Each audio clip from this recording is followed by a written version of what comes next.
Andermaal weer 'n groot voorreg om saam met jou te wees en by nog 'n gedeelte van die verborgenheid of die misterie wat die apostel Paulus kom openbaar het aan die heidene.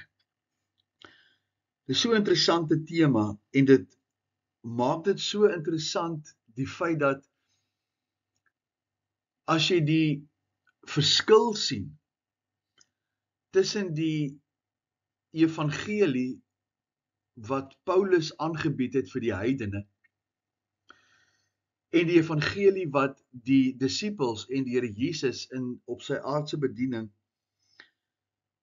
van die koninkryk met die Jode gedeel het, die onderskeid sien, dat beide gebaseer is op die verlossingswerk van Christus.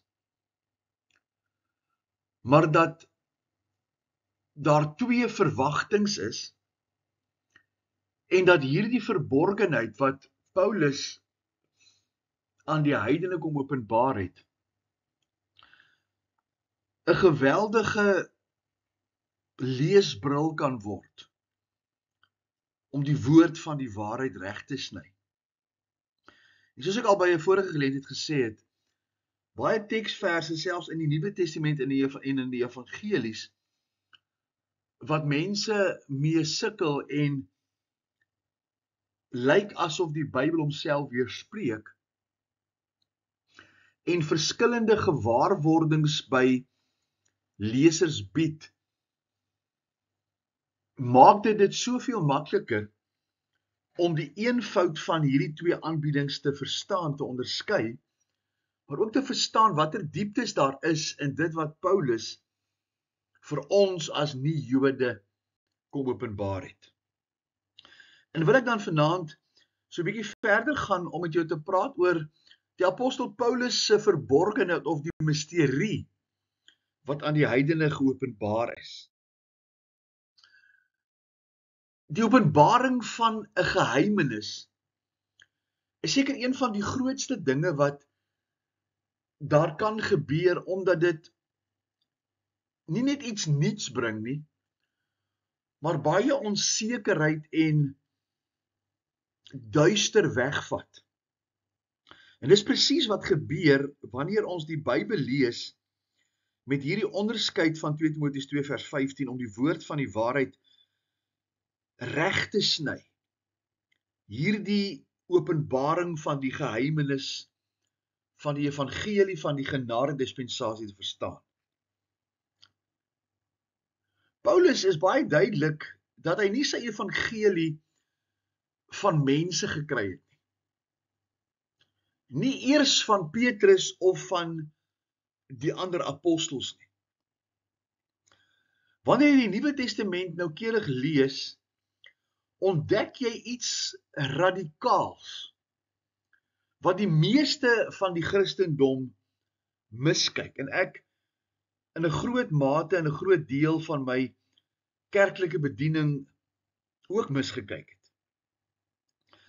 Die apostel Paulus verklaar dat die boodskap wat hy verkondig het, nie van 'n mens gekom het nie deur die apostels geleer is nie, maar dat iemand baie besonders hierdie geheimenis aan Paulus kom openbaar het en kom die sluier wegtrek het. Hy sê in Galasiërs 1 vers 11 en 12, maar ek verklaar aan julle broeders dat die evangelie wat deur my verkondig is nie na die mens is nie. Want ek het dit ook nie van 'n mens ontvang nie en ek is dit ook nie geleer nie, maar deur die openbaring van Jesus Christus.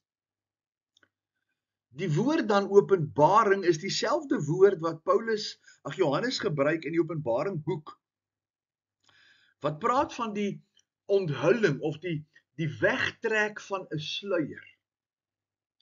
En soos wat die Openbaring boek aan Johannes deur Jesus geopenbaar is, die sluier weggetrek het, so sê Paulus dat hierdie openbaring iets is wat hy van Jesus self ontvang het. En ons weet dat hy verwys na sy ontmoeting met Jesus in Handelinge 9 op die pad na Damaskus.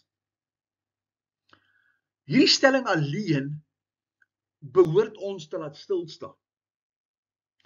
Dat aan Paulus was die openbaring gemaak van niemand anders as die Here Jesus Christus self nie.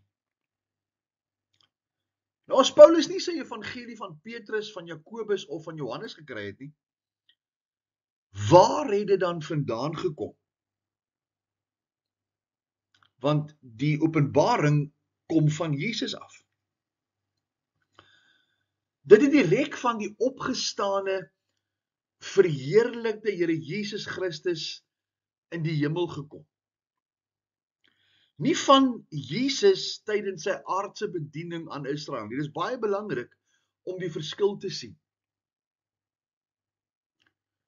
Jesus ontmoet Paulus op die pad buite Damaskus as die opgestane, weggeneemde, verheerlikte Here Jesus Christus in die hemel. Die geheimenis word verder geopenbaar as Paulus verduidelik in Efesiërs 3 vers 1 tot 12. En ek wil dit graag met jou deel en vir jou lees. Om hierdie rede is ek Paulus, die gevangene van Christus Jesus. En kyk die beklemtoning. Hy is die gevangene van Christus, die verwagte Messias, wie die naam Jesus het. En ek is die gevangene van hom vir julle wat nie Jode is, wat heidene is. As julle ten minste gehoor het van die bediening van die genade van God, wat aan my verleen is vir julle. So Paulus is die gestuurde boodskapdraer, die openbaarmaker van die rykdom van Christus Jesus, die genade van God vir die heidene, dat hy aan my deur 'n openbaring bekend gemaak het, die verborgenheid, dit wat weggesteek was. Soos ek tevore kortliks geskryf het, waardeur julle, as julle dit lees, my insig in die verborgenheid van Christus kan verstaan of mag verstaan. So wanneer jy hierdie evangelie of hierdie bediening van genade lees, jy die kennis en die insig wat Paulus in hierdie verborgenheid uitbring van Christus kan verstaan. Wat in ander tye aan die mensekinders nie bekend gemaak is nie, soos dit nou aan sy heilige apostels en profete openbaar is in die gees. En hier kom hy nou by vers 6 en hy begin met hierdie openbaring. Naamlik, dat die heidene mede-erfgename is en medelede van die liggaam en mededeelgenote aan sy belofte in Christus deur die evangelie wat hy vir die heidene bring, waarvan ek 'n dienaar geword het. Hy is 'n diensknegt, 'n gevangene van Jesus, en hy het 'n dienaar geword van die evangelie van die verborgenheid. Volgens die gawe van die genade van God wat aan my gegee is ooreenkomstig die werking van sy krag. Vers 8, aan my, die geringste van al die heiliges, is hierdie genade gegee om onder die heidene die evangelie van die onnaspeurlike rykdom van Christus te verkondig. Hierdie rykdom, en ons het gisterand nou die aand gepraat oor die verborgenheid, die liggaam van Christus. Dis 'n Hy sê 'n onnaspeurlike rykdom van Christus. Dis iets wat jy nie sal ontdek uit jou eie uit. As hierdie verborgenheid en hierdie sluier nie vir jou weggetrek is, en jy Jesus Christus sien, soos God hom beskryf nie. En vir almal aan die lig te bring, wat die gemeenskap is van die verborgenheid, wat van alle eeue af verborge was in God, wat alles geskape het deur Jesus Christus. Vers 10, sodat nou deur die gemeente aan die owerhede en die magte in die hemele die menigvuldige wysheid van God bekend gemaak kon word, volgens die ewige voorneme. Hier is nie iets niets nie.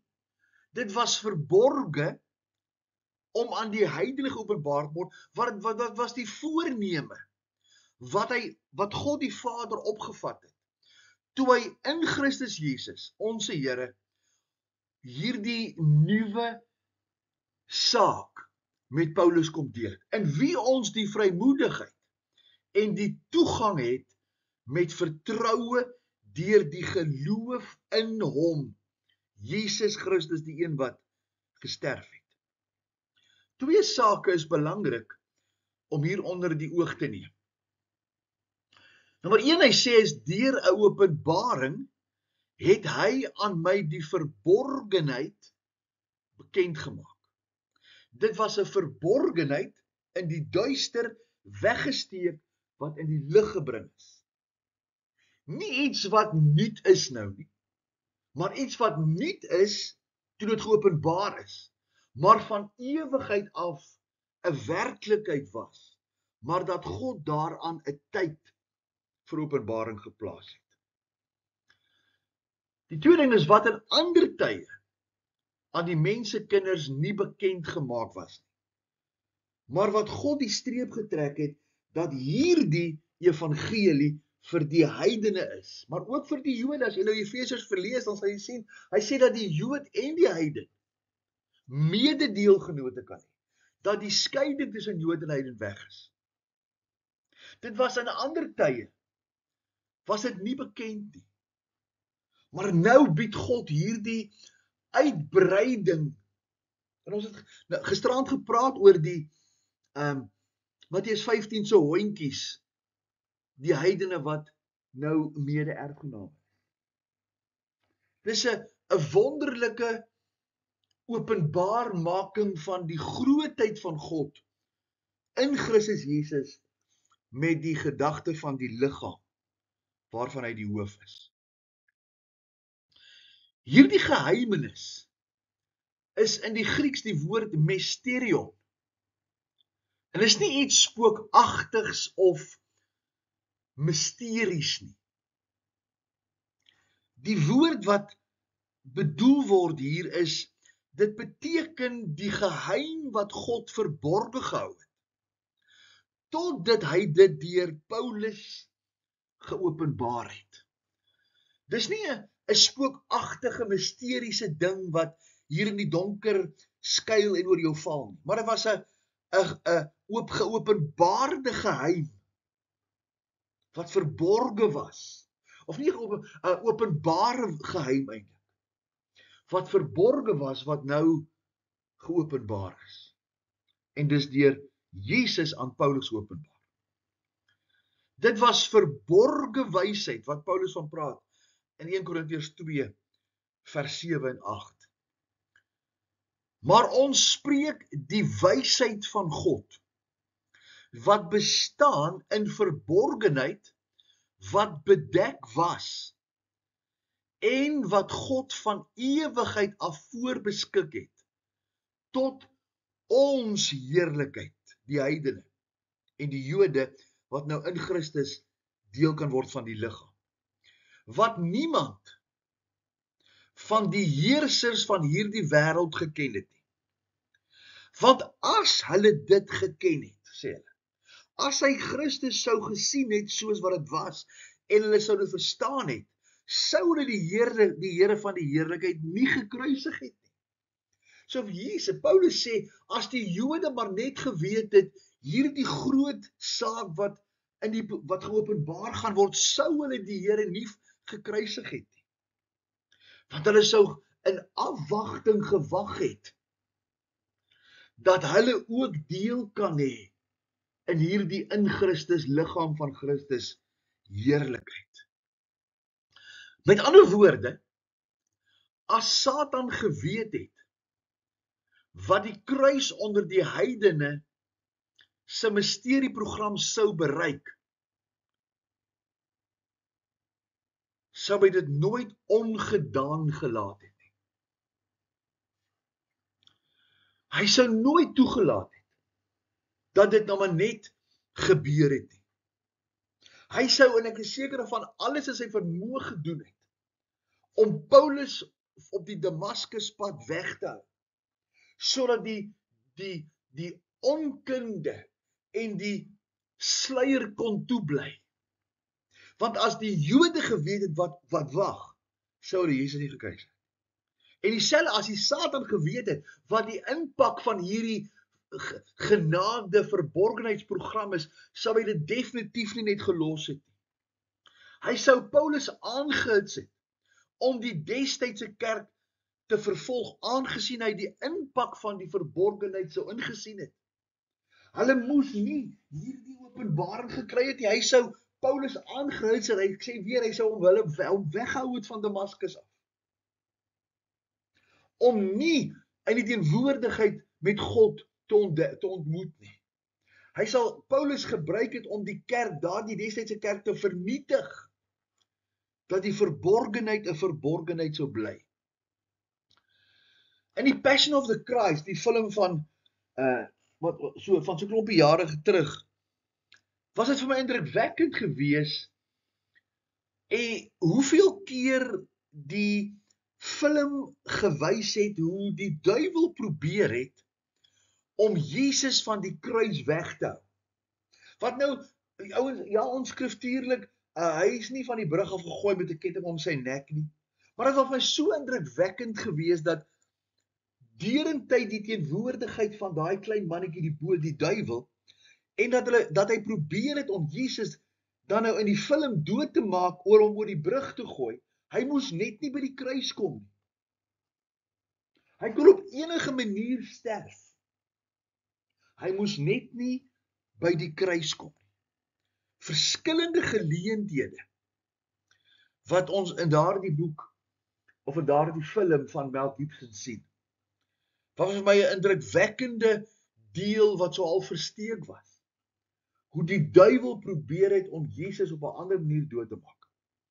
Hy moes net nie by die kruis kom nie. Ek dink voordat ons verder gaan, wil ek graag net die twee evangelie bedienings van Petrus en Paulus op een skyfie vir jou gooi, dat jy die twee verskillende aanbiedings saam kan sien. Petrus se aanbieding aan die Jode of dan die besnedenis. Sy evangelie aanbieding vind ons in Handelinge 2 vers 38 en 39. Hy preek op Pinksterdag en hy sê vir die Jode, julle het Jesus vermoor. En nou is die Jode bekommerd omdat hulle nou dink dis nou verlore vir hulle want hulle het nou die Messias vermoor. Hulle vra vir Petrus en die ander, wat moet ons doen? Hulle is diep in die hart getref en Petrus sê vir hulle, hier's die aanbieding vir die Jode, die evangelie aanbieding. Bekeer julle en laat elkeen van julle gedoop word in die naam van Jesus Christus tot vergewing van sondes en julle sal die gawe van die Heilige Gees ontvang. Want die belofte kom julle toe en julle kinders en almal wat daar ver is, die wat die Here ons God na hom sal roep. So die aanbieding vir die Jode is, bekeer julle, waterdoop, as 'n teken uiterlik dat ons Jesus as Messias aanvaar, en hierdie doop lei dan tot die vergifnis van sondes. Die aanneming van hom as Messias vereenselwig hulle met dit wat hy kom doen het, terwyl hulle nie geweet het dat hy dit sou kom doen het nie.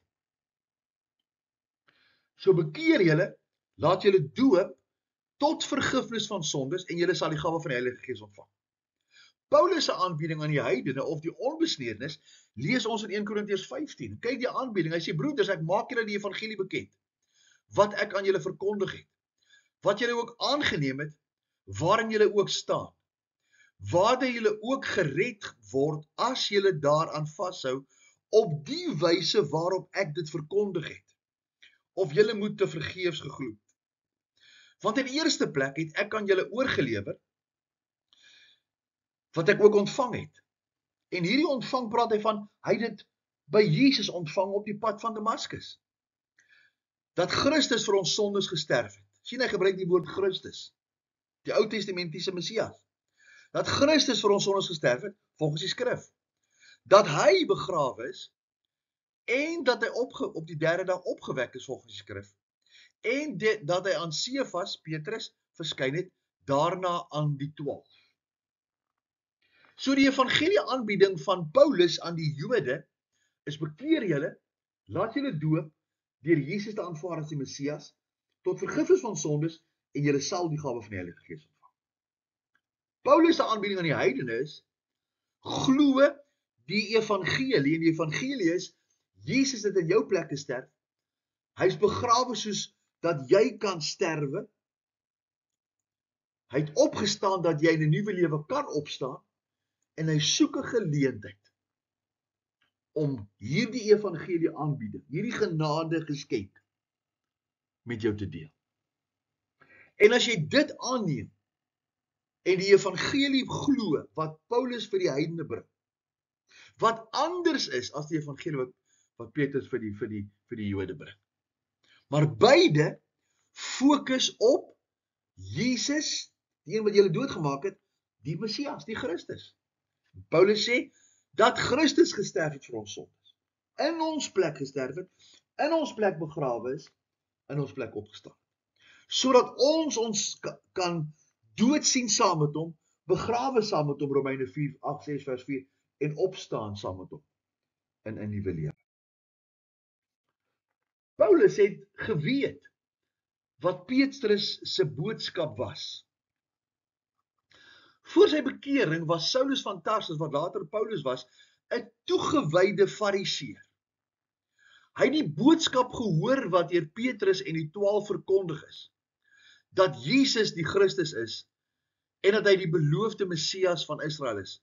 Handelinge 2 vers 36. Laat dan die hele huis van Israel sekerlik weet, dat God hom, Here en Christus gemaak het, hierdie Jesus wat julle gekruisig het. So Paulus het die aanbieding van Petrus, of die boodskap van Petrus geken. Daarom het Saulus die kerk in Jerusalem vervolg, hulle wat in Handelinge 2 vers 41 tot 47 gedoop is en by die gemeente gevoeg is. Nie die Nuwe Testamentiese kerk, die Nuwe Testamentiese kerk van die heidene het eers begin na Handelinge 9. En vervolg Paulus die kerk in Jerusalem juis oor dit wat hy gehoor het. As fariseer wou hy niks weet van Christus, die Messias wat vir sonde sterf nie. Hy wou vashou aan die wette wat salig moes maak. Hy het reeds hulle leer geken, die van die kerk, van hierdie messiaanse kerk wat in Handelinge 2 aan bygevoeg is. En hy het hulle as sketters teen Moses en die wet beskou. Toe Christus dus op die Damaskuspad vir Saulus red, in Handelinge 9, het hy nie net 'n rebel gered en tot bekering gekom nie. Hy het 'n nuwe apostel met 'n nuwe boodskap aangestel, en die vir die heidene. In Handelinge 26 vers 16 praat Paulus en sê, en hy vertel van die ontmoeting met Ananias daar in Damaskus. Hy sê, maar rig jou op en staan op jou voete, Want hiervoor het ek aan jou verskyn, om jou te stel tot 'n dienaar en 'n getuie van beide die dinge wat jy gesien het, en van die dinge waarin ek aan jou sal verskyn. So Jesus sê vir Paulus, vir die gemeente, of Paulus sê, nee man, ek is nou verkeerd, ek wil dit nou regstel. Jesus sê vir Paulus daar, terwyl hy Paulus Jesus ontmoet op die pad, staan op jou voete, want hiervoor het ek aan jou verskyn. En ek stel jou aan as 'n dienaar en 'n getuie van twee goed, van wat jy gesien het, en van die dinge wat ek nog vir jou sal wys. Baie, baie belangrik om hierdie ding raak te sien. Let op, hy sê waarin ek aan jou sal verskyn. So dis 'n meervoud van verskynings. Hy het reeds by daardie geleentheid, Jesus het aan Paulus verskyn. Christus sou later en weer oor en oor aan Paulus verskyn en progressief die geheimenis, die waarheid oor die liggaam van Christus en die bedeling van die genade aan Paulus openbaar, soos wat ons lees in Efesiërs 3 vers 2. Paulus beskryf sy leerskool in die woestyn van Sinai in die Galate brief, hoe hy God oor 'n tydperk ontmoet het. En hoe die Here na sy bekering hom aan Paulus geopenbaar het. En die verskillende verborgenhede aan Paulus oopgebreek het. Paulus praat van hierdie leerskool, dat hy dit nie by mense geleer het. Hy het teruggegaan, en hy het eers later teruggegaan na die apostels in Handelinge 15, en vir hulle gaan sê dat die Heilige Gees het ook op die heidene geval. Nou die vraag is nou, wat was hier die geheimsinnigheid? Die geheimsinnigheid wat aan Paulus geopenbaar is, sluit waarhede in wat nog nooit tevore bekend was. Nommer 1, die liggaam van Christus. Dit is 'n nuwe, 'n geestelike organisme wat uit beide Jood en heiden as een nuwe mens sou bestaan. Efesiërs 2 vers 15. Deurdat hy in sy vlees, toe hy mens geword het, Jesus, die vyandskap tot niet gemaak het, naamlik die wet van die gebooie wat in insetting bestaan, sodat hy deur vrede te maak, die twee, Jood en heiden, in homself tot een nuwe mens kon skep. En albei, Jood en heiden, in een liggaam met God kon versoen deur die kruis, nadat hy daaraan die vyandskap doodgemaak het. 1 Korintiërs 12 vers 13 sê hy, want ons is almal ook deur een gees gedoop tot een liggaam. 'n vereenselwiging van die individue wat Jesus aanneem, of die evangelie aanneem, die aanbod van Jesus aanneem, vereenselwig ons met Jesus en maak hy ons deel van sy liggaam. Of ons Jood of Griek is, slaaf of vryman, ons is almal van een gees deurdronge. Ons is deur die gees gedoop tot 'n liggaam, niks met water nie. 2, dat die redding deur genade en deur geloof alleen is. Afgesien van Israel, afgesien van die verbonde en afgesien van die werke van die wet. So los van die verbonde wat God met Israel gesluit het, los van die werke van die wet, vind ons nou hierdie geheimenis dat redding deur genade en deur geloof alleen plaasvind. Romeine 3 vers 21 en 22. Maar nou is die geregtigheid van God geopenbaar sonder die wet, terwyl die wet en die profete daarvan getuig.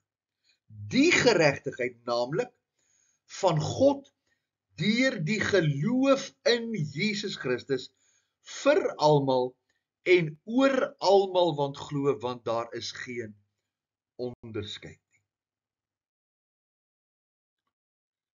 Efesiërs 2 vers 8 en 9 sê, want uit genade is julle gered, deur die geloof, dit nie uit julleself nie, dis 'n gawe van God, nie uit die werke nie, sodat niemand kan roem nie. Die derde punt van hierdie geheimnis is dat ons 'n hemelse roeping en posisie het, saam met Christus in die hemele gesetel. Efesiërs 1 vers 3 sê, geseënd is die God en Vader van ons Here Jesus Christus, wat ons geseën het met alle geestelike seëninge in die hemele, in Christus Jesus. So al die seëninge is nou vir die Jood en heiden daar, wat Jesus aanneem, die feit dat hy gesterf het, begrawe is en opgestaan het. En hierdie seëninge is nou vir almal in die hemele, in Christus gesetel. Efesiërs 2 vers 5 en 6 sê, ook toe ons dood was deur die misdade, lewend gemaak, saam met Christus uit genade is julle gered, en saam opgewek, en saam laat sit in die hemele, in Christus Jesus. Die kind van God se posisie is in Christus. Ons leef op hierdie aarde, maar ons oorwinning en ons sekerheid vir ons saligheid is geleë in Christus deur die inwoning en die verseëling van die Heilige Gees. Die vierde punt van die geheimnis is, die prediking van die kruis word nou goeie nuus. Die kruis is nou nie meer 'n tragedie nie, maar is die middelpunt van God se genade. 1 Korintiërs 1 vers 18 sê, Paulus sê, want die woord van die kruis is wel dwaasheid vir die wat verlore gaan, maar vir ons wat gered word, is dit die krag van God. Boek in Romeine 1 vers 16 sê, dat is die krag van God tot redding vir elkeen wat glo, eerste vir die Jood en ook vir die Griek. Galasiërs 6 vers 14 sê, maar wat my betref, mag ek nooit roem nie, behalwe die sentrale punt, die kruis van ons Here Jesus Christus, deur wie die wêreld vir my gekruisig is, en ek vir die wêreld. Die kruis het die kind van God in Christus 'n oorwinnende, verhewe posisie in die hemel gesê. Daarom sê Paulus Kolossense 3, bedink die dinge daarbo. 5. Die wegraping van die liggaam van Christus is deel van hierdie geheimnis. Ons sal weggeneem word voordat God sy profetiese plan met Israel hervat. 1 Tessalonisense 4 vers 16, want die Here self sal van die hemel neerdal met 'n geroep, met die stem van 'n aartsengel en met die geklank van die basuin van God, en die wat in Christus gesterf het, sal eerste opstaan. Daarna sal ons wat in die lewe oorbly, saam met hulle in wolke, haar pad so weggevoer word, die Here tegemoet in die lig, en so sal ons altyd by die Here wees. Onthou jy, ons het gisteraand gesê, die Jode verwag 'n aardse koninkryk op die aarde. Die liggaam verwag nie 'n aardse koninkryk. Hy sê ons word weggevoer om die Here in die lig te ontmoet. En so sal ons altyd by die Here wees. Die liggaam van Christus, die verborgenheid van die misterie, is hierdie verborgenheid sê, daar is 'n verwagting vir 'n hemelse koninkryk. Vir die Jode 'n aardse koninkryk. 1 Korintiërs 15 vers 51, kyk, ek deel julle verborgenheid mee. Ons sal wel nie almal ontslaap nie, maar ons sal almal verander word.